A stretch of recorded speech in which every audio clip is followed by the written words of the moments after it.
Hello बच्चों, चलिए प्रश्न को पढ़ते हैं और समझते हैं। एक मनुष्य अपने निकट बिंदु पर रखी एक छोटी वस्तु को देख रहा है। बिना अपनी आंख या वस्तु का स्थान बदले वह 5 गुना आवर्धक क्षमता का एक सरल सूक्ष्मदर्शी आंख के आगे रख लेता है। इस स्थिति में कोणीय आवर्धन का मान है। तो हमें विकल्प दिया हुआ है ए, बी, सी और डी, और हमें इनमें से सही विकल्प का चुनाव करना है। प्रश्न को हल करने से पहले प्रश्न के लिए हम मुख्य अवधारणा देख लेते हैं, जिसकी सहायता से हम इस प्रश्न को हल करेंगे। तो अवधारणा मुख्य अवधारणा में हम आवर्धन क्षमता या कोणीय आवर्धन को समझेंगे। तो देखो, सबसे पहले तो आपको ये पता होना चाहिए कि कोणीय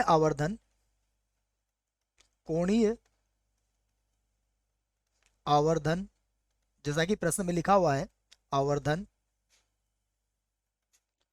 ये जो कोणीय आवर्धन होता है इसे ही हम क्या कहते हैं, कोणीय, या फिर कह सकते हैं आवर्धक समता। दोनों एक ही होते हैं, इसकी जानकारी आपको होना चाहिए। तो मैं बराबर लिख देता हूं, यह क्या होता है, आवर्धक समता या आवर्धन क्षमता भी इसको बोलते हैं। इसको हम कह सकते हैं आवर्धक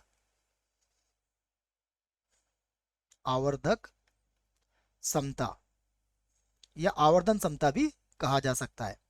तो अब हमें पता है कि कोणीय आवर्धन और आवर्धक समता तो बराबर होते हैं, और यह क्या किसके बराबर होते हैं, यह बराबर होते हैं बीटा बटा अल्फा के।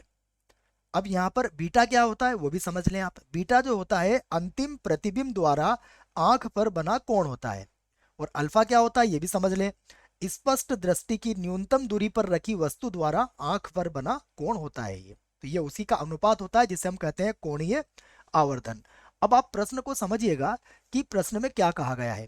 प्रश्न में कहा गया है कि आंख या वस्तु का स्थान, बिना अपनी आंख या वस्तु का स्थान बदले वह 5 गुना आवर्धक समता का एक सरल सूक्ष्मदर्शी आंख के आगे रख लेता है। तो अब आप ये कहोगे कि यदि हमने 5 गुना आवर्धक क्षमता बढ़ाई, इसका मतलब ये हुआ कि कोणीय आवर्धन भी कितना हो गया, 5 गुना हो गया।